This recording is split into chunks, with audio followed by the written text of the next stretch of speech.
Assalamu alaikum. My name is Robert McCaw, and this is CAIR's daily Facebook live program, CAIR on the Air, the Muslim Action Hour. Today's program title is Have You Voted? What the Muslim community needs to know about voting. We're going to be looking at what is happening in state primaries today. We'll be talking with special guest representatives from CAIR chapters in Georgia and Connecticut. We'll also be discussing how the primaries will be going in states, the impact of COVID-19 on voting, Muslim candidates, and the upcoming general election.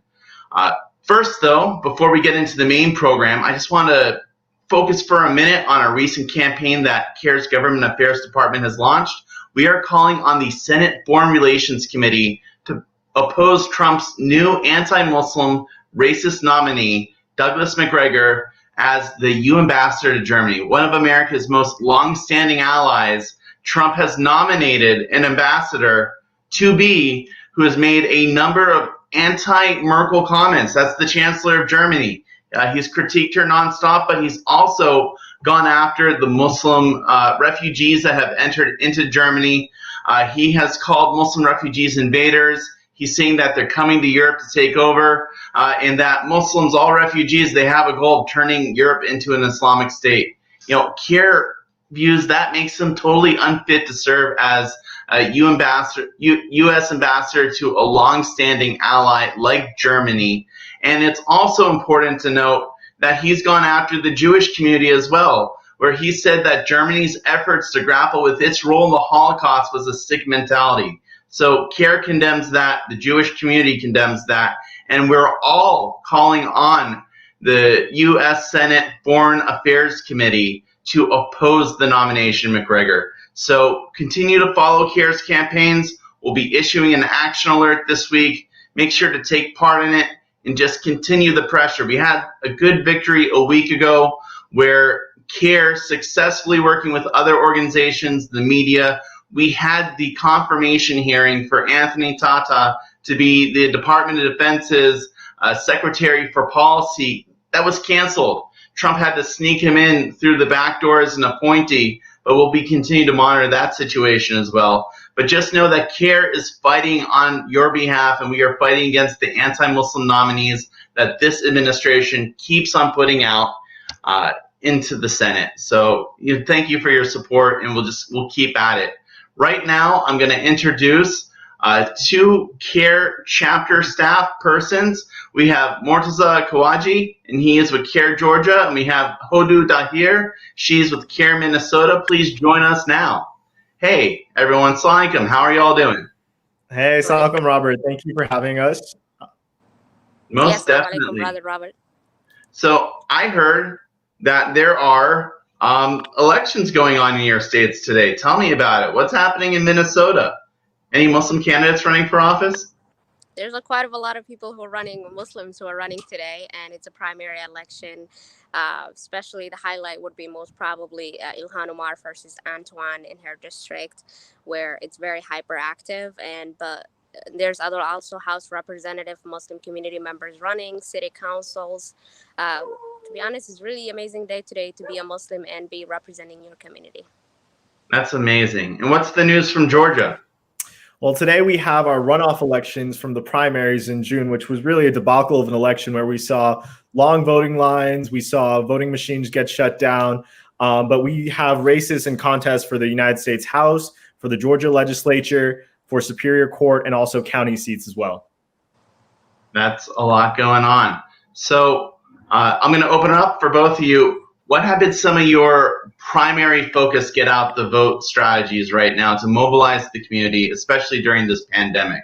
What's changed? What's remained the same? And what's the energy of the community? You can go ahead, brother, first. Okay, absolutely. So I think for the main part, our focus has been on really ramping up efforts for the November general election.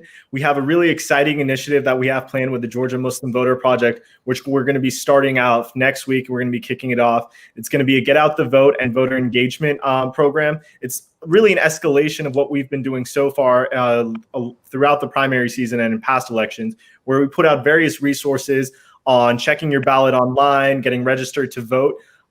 checking your absentee ballot status, a variety of other things, and as well as how to vote when you're actually in person.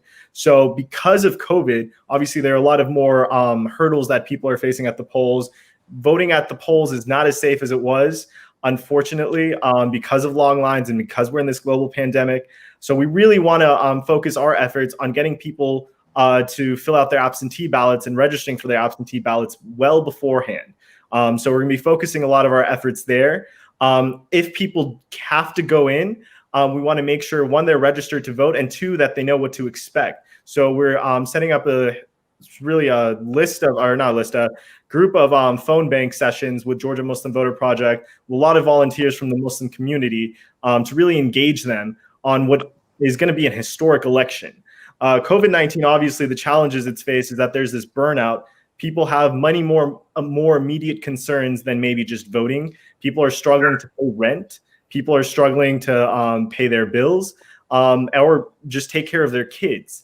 And there's also obviously this risk of in-person voting and also the risk of door-to-door campaigns. So a lot of our efforts we've moved to doing virtually, digitally, and also over the phone.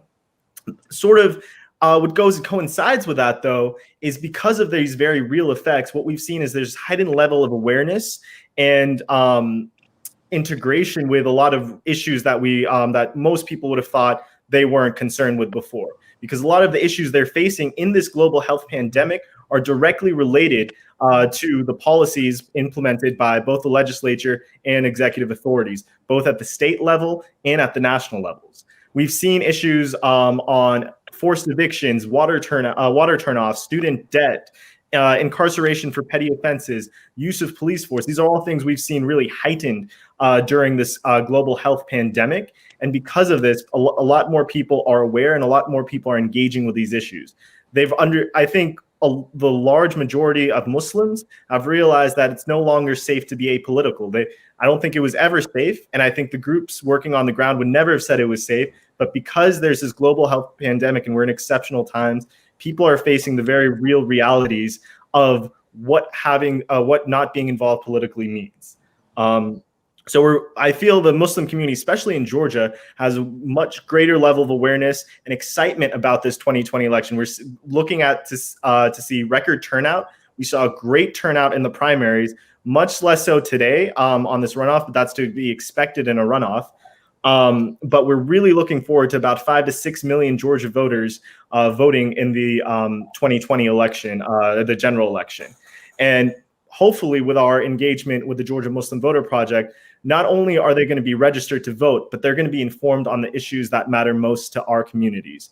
And that goes from social welfare nets, that goes from religious liberties and accommodations, that goes to our immigration rights, and moving towards putting forth a No Ban Act, and a variety and a host of other legislative issues. Those are things that we believe are equally important to being registered to vote, is also being engaged and knowing what you are voting for and which politicians are supporting or opposing these issues. So we're really looking forward to this initiative. It's going to be launching next week, inshallah. And it's going to be a host of webinars and other resources and phone bankings and other digital resources that we're going to be putting out over the next month and a half in the lead up to the general election. Thank you. Wow, that's a lot going on in Georgia. I hope every CAIR chapter is as active as you guys. Let's hear the news from Minnesota. It's a big day in Minnesota today. How has COVID affected traditional get out the vote strategies in your state? How has that impacted organizing, and what's the mood?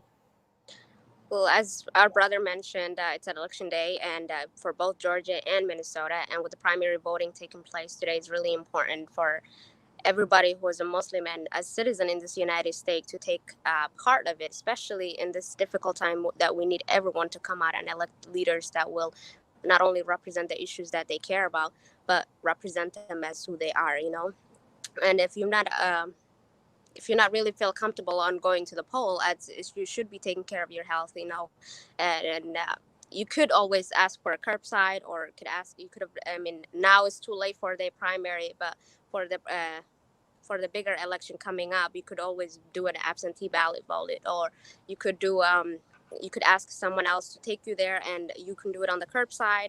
there's a lot of other options. But the bigger projects that we have here in Minnesota, as we are really finding our ways and finding our momentum, not only with COVID, but also as well as with the social justice issues that's happening in our state, with the George Floyd death and the Black Lives Matter movement. We have to really stand up front and be with the people and along the people working with them. So traditionally, we would have been done being in the masjid, in the malls, talking to people.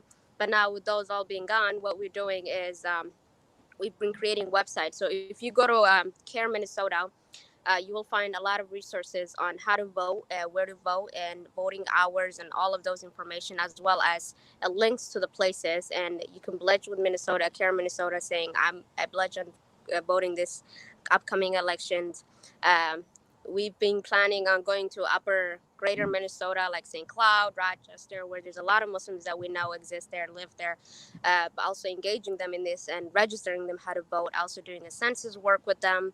So not only creating a webinars so every week to engage with the community and work with them. And while we're doing those webinars, we are asking the community to be aware of what's really happening. And is there anybody who also you think what are the leaders are talking about, like with the No Ban Act that recently passed from the House Representatives, especially CAIR has always been vocal about it, and of course, and representing the community.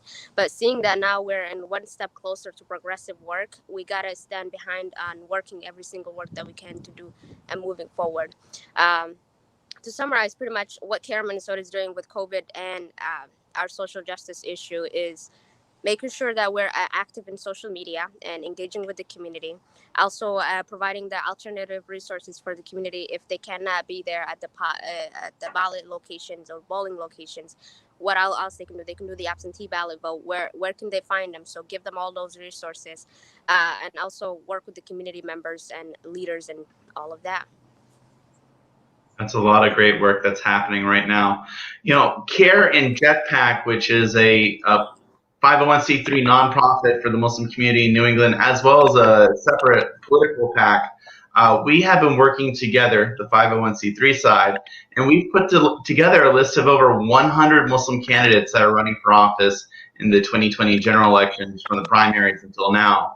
We're really excited. We always keep this list private until after the election because we don't want them targeted by hate groups. Just, that's kind of like putting a field day out there for them.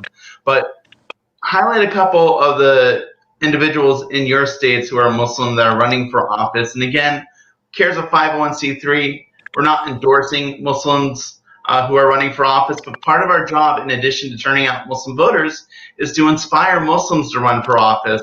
Once they run for office, that's where the cutoff is. But up to that point, part of our job is to inspire Muslims to run for office. And one of the things that inspires other Muslims to run for office is just knowing about the Muslims that are running. So could you both tell me a little bit about some of the Muslim candidates that are running? Man, that's a caveat. I mean, just briefly, we have two that I'm aware of. There might be a couple more, but DeKalb County Commissioner, District 6, we have Mariam Ahmed, who I actually know personally. I grew up with her. She's in the runoff against Ted Terry. Ted Terry was the former mayor of Clarkston. So she's running for DeKalb Commissioner in District 6, Muslim sister. And then we have a Muslim brother who is the first Muslim elected to the Georgia legislature. His name is Sheikh Rahman. He is up for re-election. He's been at the Senate. We've been really proud of him to have had him serve as the first Muslim at the Georgia legislature. He's done a lot of great things for the Georgia Muslim community, and we're very proud to have had him serve in that role for us. Thank you. Are there any Muslims running? Yeah, of course. In Minnesota, as you can tell, we're very active, and alhamdulillah, we're very blessed to have a lot of leaders of our Muslim communities representing everywhere. So one of them I can mention is Ilhan Omar, who's running again for Congress this primary election. Omar Fatah, who's also running for House Representative. And there's quite of a long list that I can't really name on top of my head, but literally the Somali community and the Muslim in general, every time they come out and they when they see an example, there's a saying in the Somali culture, the second camel follows the first camel's footsteps. So what we're doing is we're following our brothers and sisters' footsteps that have gone into that position they are already. They've been that role model for our community. So now it's upon us to make those changes. And these leaders are setting high standards. So we just got to go above and beyond. It's nice when there's no longer a first, it's just plenty. And then, Robert, just on that front, I think it's important to highlight sort of the other side of that, where we're seeing more participation by Muslims. We're also seeing more candidates come out with blatant Islamophobic comments. And we've had two of those in Georgia, both who are running for Congress. One is in House District 14, Marjorie Taylor Greene. She's made Islamophobic comments. She's claimed that Islam is trying to invade. There's invasion of Islam in America. She's also made racist comments against Black Americans, where she says blacks are slaves to the Democratic Party. And she called George Soros, who's a Jewish philanthropist, a Nazi. Yeah, so while we've seen greater level of engagement by Muslims and we're seeing greater religious plurality, we are also seeing a backlash to that with extreme forms of racism, discrimination, and Islamophobia that we have to battle. And that's going to be fought in this election in the same way it was in 2016.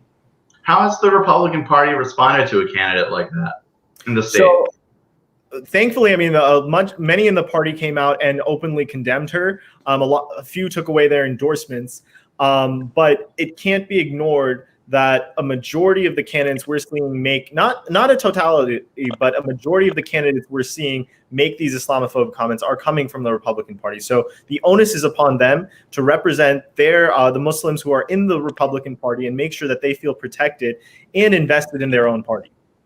Well, 15 to 20% of Muslims still vote for the Republican Party, and it's always been a very strong constituency there in the Muslim community.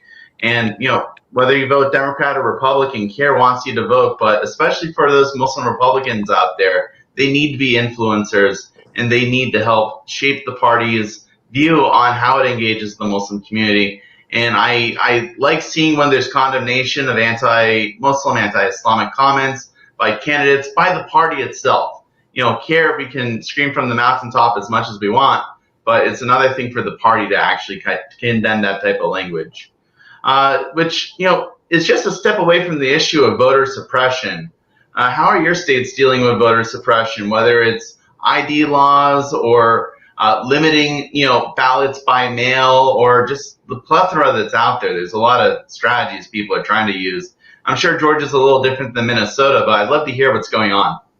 So unfortunately, in Georgia, we're really at the heart of it. The American South has really seen a resurgence of voter suppression laws and state-sanctioned voter suppression since 2008, really, and especially since 2013 after the Supreme Court case. And with the Voting Rights Act not being renewed, we're seeing really increased vigor of southern states and southern state governments implementing voter fraud, voter ID laws in the guise of voter protection. But what they're really doing, and this is a great book, I'm going to give a plug to a professor at my alma mater at Emory University by Dr. Carol Anderson, One Person, No Vote.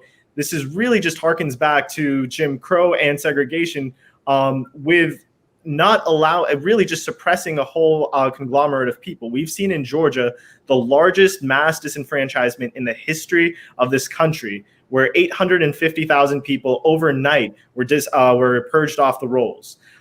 Many of these were without notice, and many of these were without reason. Again, this is in the guise of protecting the integrity of the election.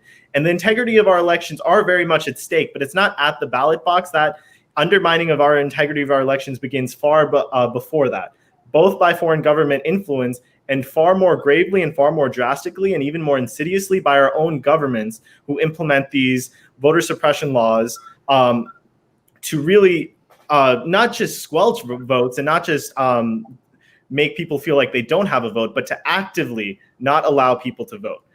So we are battling this in Georgia. We have a governor's race, which was incredibly close, where we had thousands of ballots tossed out because of no signature match or an address in match or a apostrophe was in the wrong place on an address. And this just doesn't make sense. Instead of making voting easier for people, what we're doing is we're creating hurdles. And we're making it harder. Really, in a perfect world, everyone would be registered to vote when they got a license. When they get a social security number and turn 18, you would be registered to vote at your known place of address. Unfortunately, that's not how things have worked in this country. But we do have to speak out against these laws when they arise and call them out for what they are, which is active voter suppression, racist and discriminatory, not just in by nature, but also in practice. Definitely. What's the news from Minnesota? Well, in Minnesota, we are as we know, voter suppression has always been something that's present in not only in Georgia for the South, but although we're very more liberal out here, I would like to say, but still we have those struggles and hurdles and challenges. I don't know if y'all remember in 2016, the general election in Wisconsin, just the voters ID has stopped as many 45,000 people from registering, and that's our neighboring state. And so in Minnesota, we still require, if you are coming to the pollings, you have your voter ID. But also you got to remember, in 25% of these people who are voting who are getting suppressed, or in Wisconsin, in this particular case, they were coming from lower income communities. So that is targeting many people, as we know, now, not only as Hispanic, Black, and Muslim, and all of those, but we know we have all these labels, but we know we're all getting hit at the same time, cutting off from participating. And but we're trying to be vocal as much as we can, and advise the community members to be aware of what's happening and use your rights, because you have a voting rights as well. Like, if you really don't know how to work, if you don't know how to sign, but you can also give someone else to sign for you at the polling place, or you could ask someone to be there with you if you can't speak the language, or find someone who could be there for you. So what are other resources that are available for you? It's what you should be using it at that time. And this suppression is going to be existing, but it's our job as the community to combat. And Sister Hodo brings up a great point, that this is very targeted. And it's not just CAIR saying this. It's not just an academic like Dr. Carol Anderson saying this. You have federal courts saying on the record that these laws are targeting African-American communities with surgical precision, is the exact language that federal courts have used. So this is something that's recognized and never had a place in American history, but absolutely does not have a place in 2020 America. Absolutely. Please, Wait, sister. Sorry. Another big thing here in Minnesota is about the felony. If you have had a felony on your record, that's also suppressing people who've come out and did their time in jail and now being part of the community and trying to participate in their community. They're getting as much as they can put challenges on top of them, but not even finding jobs and all that. But they've taken away their right to vote as well too. So that is, and this is not me saying it's just Hodo, but it's just these are the statistics out there in Minnesota. As you can see, felonies take longer time to get back.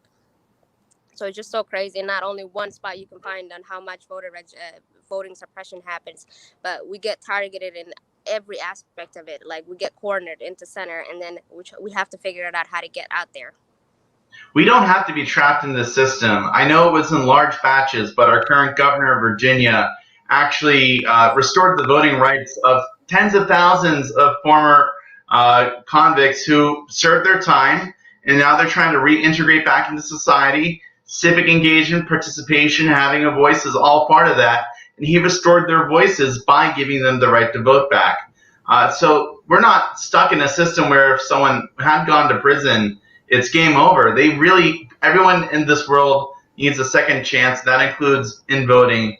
And I'm for people, governors, state legislatures, changing the laws as quick as possible, because even in the most liberal states, they still have these laws in existence. And again, this is a war on class, it's a war on race, and it's all voter suppression. But if for some reason you feel like your right to vote has been suppressed, please contact the Civil Rights Department of your state CAIR chapter, or contact at CAIR National at civilrights@cair.com. And that's one of the resources CAIR Georgia is going to be promoting during the election, is having an election protection hotline. And we have coalition partners who do a great job at that. So it's Asian Americans Advancing Justice. So really working in conjunction with them and making sure that your vote is protected. So one positive question before we end it out. What are you looking forward to the November election? I know you already mentioned that, Mortaza, that you're going to be working with the Georgia Muslim Voter Project, but what's just one of the big things that you are looking forward to doing to getting out the Muslim vote in November? I think I'm really excited about this initiative in terms of and having this joint initiative, not just getting people registered to vote, but also getting them engaged actively on issues. I think a lot of times or more in recent times, people are seeing the connection between their vote and also the people they're electing into office. But now really putting that into active practice and giving them the resources to be more knowledgeable about that. I'm also really looking forward to, inshallah, what is looking to be record turnout. I think the more people we have voting, the better it is. Supreme executive authority or legislative authority needs to come from a will of the people. And when only 60 to 70% of the electorate is voting, that's not a will of the people. No. In Minnesota? What I'm really looking forward to the upcoming election is seeing as many as participants of Muslim participating in this voting election. And not only that, but as well as being vocal about their issues and the things that they really care about, and not just saying we only have one or two Muslim representing us in there, but bringing out more of themselves and saying we really care about it. And another project that I'm really excited about is just not only engaging in the community, but making sure that we're very active in the social justice issue. As we've seen here in George Floyd death, how does the Muslim community really align themselves in working with those? So in this upcoming election is really a defining moment for all of us. And especially here in CAIR, Minnesota, we really are hopeful to see that the Muslims are going to turn out with all the things that are happening in COVID and all the social justice issue, but to never leave anyone behind and be counted as well, and use your voice to. Every vote matters at the end of the day. It don't matter if you vote for anybody, but if the vote that you use at that moment really makes a distinction, it makes a very clear line. And thank you so much. And I'm being told by our producer that we actually got a question on our Facebook Live feed, and that was, what are the chances for absentee votes not being counted, or would that hold up the results? And every vote casted gets counted. It might not, there are projections night of the election who might be the winner, but in the end, every vote is counted before. That's to my knowledge. Everyone else? And so there's also ways to track your votes. So when you apply for an absentee ballot, you can go, at least in Georgia, I can't speak to every other state, but at least in Georgia, I'm sure if they have it in Georgia, they should have this in other states. They have a website. You can go to the Secretary of State's website. You can apply for an absentee ballot, and you can follow it. It'll be processing. It'll say when it's mailed out, when you receive it. Once you've received it, it'll also say when they've received it. So we're encouraging people to get their absentee ballots mailed out 2 weeks prior to the deadline, to just make sure that they have the most time possible to make sure that the vote is counted. If it has not been counted, you can still go in, even if you've sent in an absentee ballot. If it hasn't been counted yet, you can still go in and vote in person, worst case scenario. But this is the safest way to make sure that you give your ballot the most amount of time to be counted. And if not, you still have the option of going in and voting. Great. Yes, pretty much the same thing here in Minnesota as well. But if you did also send an absentee ballot, make sure that you have the date. Like, for instance, like today, if people have already did it from yesterday and they chose to send it, it has to have the date. So if they can't take it later date, so you got to do it, as my brother mentioned, 2 weeks in advance, so you can follow the progress of what's happening, or if maybe something you missed it. So because it's really important to give yourself a time, but as well as doing the right steps. And I would just add, if you went to the website muslims.vote, again, that's muslims.vote, we have a vote by mail section of CAIR's voter engagement website. Our vote by mail section has the deadline to request an absentee ballot. It has the deadline from which you have to mail your absentee ballot, and it has the link where you can request them. We have that for all 50 states and territories. And I'm really excited that we have an awesome crack team of interns, and right now they're putting together the list of voting in person, and when that starts, and that's already started in a couple of weeks in states across the country, you can soon vote in person. If you didn't want to get caught up in the big lines where, that can pose a health threat, you can also maybe vote in person early and get that vote in if you can't vote by mail for whatever restrictions your states have on absentee voting. But in most states, you can vote absentee, and you can get all the information on that at Muslims.vote, and we'll be updating that part of the website in another week to have all the information you need about in-person voting too. And that will cover Georgia and Minnesota and all the other 50 states. You got to plug something. You have anything you want to plug, by the way, before we close out? No, I just want people to keep on following the work that CAIR National is doing. They're really taking a great lead on engaging with the Muslim community throughout the country on this. If you're in Georgia, please follow our efforts. We're going to be launching this next Saturday along with Georgia Muslim Voter Project on the 22nd. So we're really looking forward for you in joining. Robert, I'm going to be looking for you in the comments as well. Always. Yeah, we're looking for a great program, and inshallah, we're going to see record turnout in November. Excellent. Inshallah. And here in Minnesota, I really highly recommend everybody who lives in here in Minnesota to follow closely on our website. That is cairminnesota.com. And to really, because we have all the resources that you really need. Everything is there. And also the Muslim, what was the website, Brother Robert? Muslims.vote. Yeah, Muslims.vote as well too. It has a lot of great information to use it, and Thank I'm you. really optimistic and highly hopeful for the future in here in Minnesota and our national as well too. And as we all know, CAIR Minnesota, not only CAIR Minnesota, but CAIR itself really does represent all of us, and we need to stand behind it and really show the people that we are engaging. And in order to do that, we need you as a Muslims to come up and show up and participate. Well, I want to thank both of you for joining today's program. That's CAIR on the Air, the Muslim Action Hour. We have another episode coming this Thursday, same bad time, same bad channel at 3 p.m. Eastern Time on Facebook. So please join us then. Assalamu alaikum. Make sure you're registered to vote and get out and vote.